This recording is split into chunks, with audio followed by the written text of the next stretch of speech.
Folks, and welcome to another video on my channel. Just a real quick video here on impact position. So time and time again I see throughout the week coaching just a poor impact position. So the moment of truth, I call it, the moment of contact with the ball.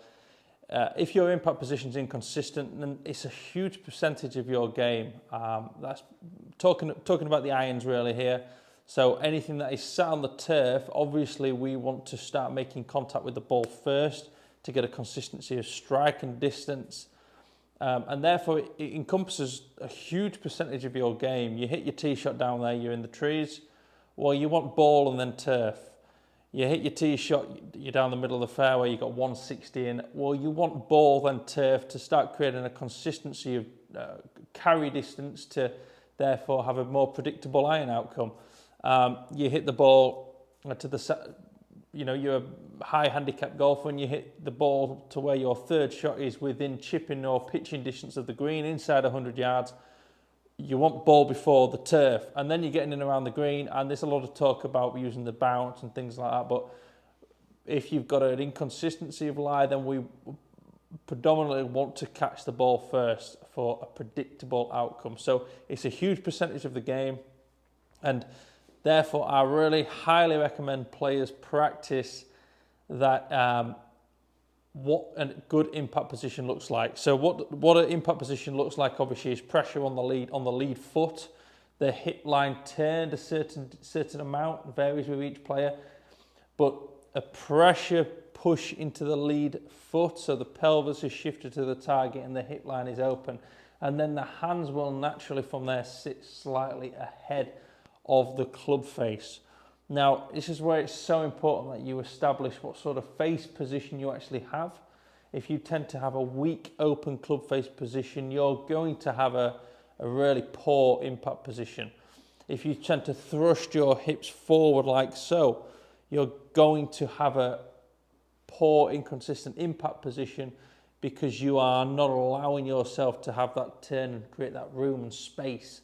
So I would train on some mini swings, almost the swing that you would play if that you had to keep the ball low with a 7-iron from the trees, and you've just got to punch it out there 70 yards. So pressure on left side, hip line open, hands ahead, and just going chest height, no further. And really start to encourage this rotary element there where your hands win the race to the back of the ball. So hands win the race. It's going to help you turn around the corner more. Pressure left, hip line open. And I can hear the ball first. Now I'd much rather see somebody practicing something like that than just going ahead to the range and rocking and swaying all over the place and overswinging and getting collapsed and narrow, because this is going to build a connection, a sequence in between the body and the arms and the weight shift. Another great drill is the drill of understanding the pressures we're trying to create through the back of the ball, or the pressure we're trying to create through the back of the ball at impact.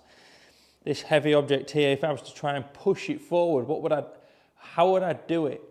Okay, well, it'd be natural for me to start trying to clear the hips to create that lean of the shaft and get the hands leading, and then I wouldn't want to be back here because I can see I'm trying to push with the club head.